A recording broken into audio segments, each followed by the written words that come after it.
ओम शांति।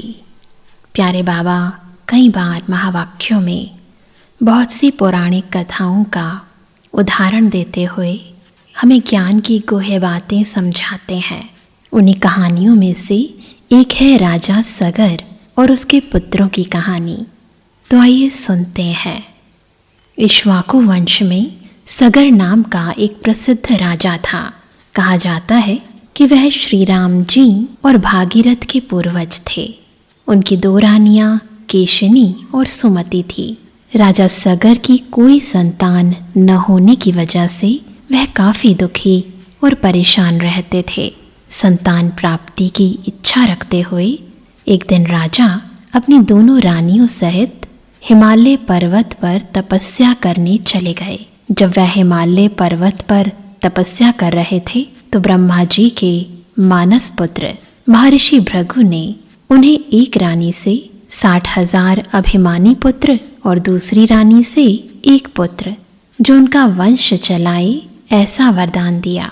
वरदान के कुछ दिन बाद रानी सुमति ने तुम्बी के आकार के एक गर्भ पिंड को जन्म दिया, जिसके फटने से 60,000 पुत्रों का जन्म हुआ। उधर केशनी ने एक पुत्र को जन्म दिया। जब सभी पुत्र बड़े हुए तो राजा ने अश्वमेध यज्ञ किया। उन्होंने अपने 60,000 पुत्रों को यज्ञ के घोड़े की सुरक्षा करने को कहा, लेकिन देवराज इंद्र ने छल से उसे चुराकर कपिल मुनि के आश्रम में बांध दिया। राजा सगर के 60,000 पुत्रों ने अभिमान से चूर होकर पृथ्वी को खोदना शुरू कर दिया और पाताल में पहुंच गए। जब राजा के पुत्रों ने कपिल मुनि के आश्रम में यज्ञ का घोड़ा बंधा देखा तो उन्होंने कपिल मुनि को ही चोर समझ लिया और उनका अपमान करने लगे।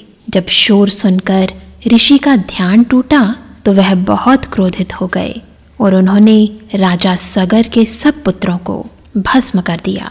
जब राजा सगर को यह सब पता चला तो वह कपिल मुनि से क्षमा याचना करने लगे और पुत्रों को मुक्ति कैसे मिले इसका उपाय पूछने लगे। कपिल मुनि ने कहा कि जब स्वर्ग की नदी गंगा इनकी अस्थियों को स्पर्श करेगी तो वह मुक्त हो जाएंगे। सगर के वंशज दिलीप के पुत्र भागीरथ ने माँ गंगा की तपस्या की।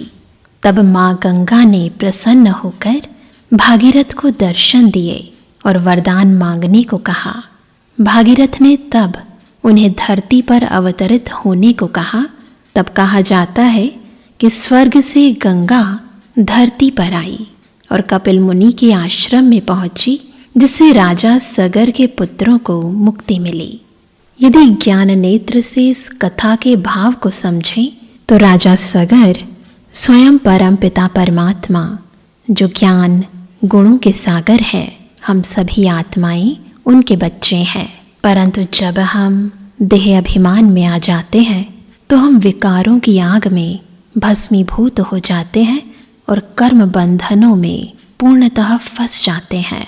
परंतु जब स्वयं परमपिता परमात्मा अपने भाग्यशाली रथ यानी ब्रह्मा बाबा के तन में प्रविष्ट हो हम पर ज्ञान अमृत की वर्षा करते हैं और ईश्वरीय ज्ञान रूपी गंगा को हम जीवन में धारण करते हैं, तो हम दुख, अशांति और इन विकारों से मुक्त हो जाते हैं।